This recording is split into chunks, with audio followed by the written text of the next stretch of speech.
ভালোবাসার যুদ্ধে সব জায়েজ। ভালোবাসার গল্প কি এক জীবনের মধ্যেই পূর্ণতা পায়, নাকি কিছু অনুভূতি অপূর্ণই থেকে যায়?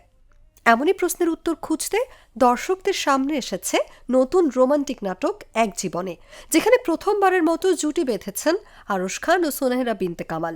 এই স্বর্ণ কিন্তু সেই স্বর্ণ না, এই স্বর্ণ হইতেছে আমার ভাগিনা রাশেদ। নতুন রোমান্টিক নাটক এক জীবনে নিয়ে দর্শকদের সামনে হাজির হয়েছেন জনপ্রিয় অভিনেতা আরশ খান ও সুনেহরা বিনতে কামাল। সম্প্রতি নাটকটি মুক্তি পেয়েছে ইউটিউবে। প্রযোজনা প্রতিষ্ঠান জাগো এন্টারটেইনমেন্টের অফিসিয়াল ইউটিউব চ্যানেলে প্রকাশ করা হয়েছে নাটকটি পরিচালনা করেছেন নির্মাতা মোহন আহমেদ। ভালোবাসা, আবেগ এবং সম্পর্কের সূক্ষ্ম টানাপোড়েনকে কেন্দ্র করে এগিয়ে গেছে এক জীবনের গল্প। এক জীবনের ভেতর ভালোবাসার প্রাপ্তি ও অপ্রাপ্তি, অনুভূতির গভীরতা এবং বাস্তব জীবনের নানা চিত্র গল্পে ফুটে উঠেছে সাবলীলভাবে। নাটকে আরশ খান ও সুনেহরা বিনতে কামালের রোমান্টিক রসায়ন দর্শকদের বাড়তি আকর্ষণ তৈরি করবে বলে মনে করছেন সংশ্লিষ্টরা।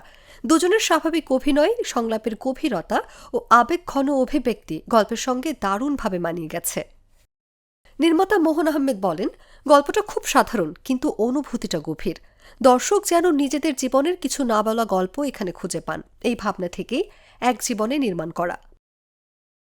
প্রযোজনা প্রতিষ্ঠান জাগো এন্টারটেইনমেন্ট জানায়, দর্শকদের রুচি ও সময়ের কথা বিবেচনায় রেখে মানসম্মত কন্টেন্ট তৈরির ধারাবাহিকতায় নাটকটি মুক্তি দেওয়া হয়েছে। ইতোমধ্যে ইউটিউবে প্রকাশের পর নাটকটি দর্শকদের কাছ থেকে ইতিবাচক সাড়া পাচ্ছে। রোমান্টিক গল্প পছন্দ করা দর্শকদের জন্য এক জীবনে হতে পারে একটি উপভোগ্য নাটক। নিউজ ডেস্ক, জাগো নিউজ। আরএফএল ওয়ার্ড্রোব যত্নে রাখতে জানে। ইনসেক্ট রিপেলেন্ট মাস্টার ব্যাচ যুক্ত আরএফএল ওয়ার্ড্রোব কাপড় যত্নে রাখার নাম্বার 1 সলিউশন।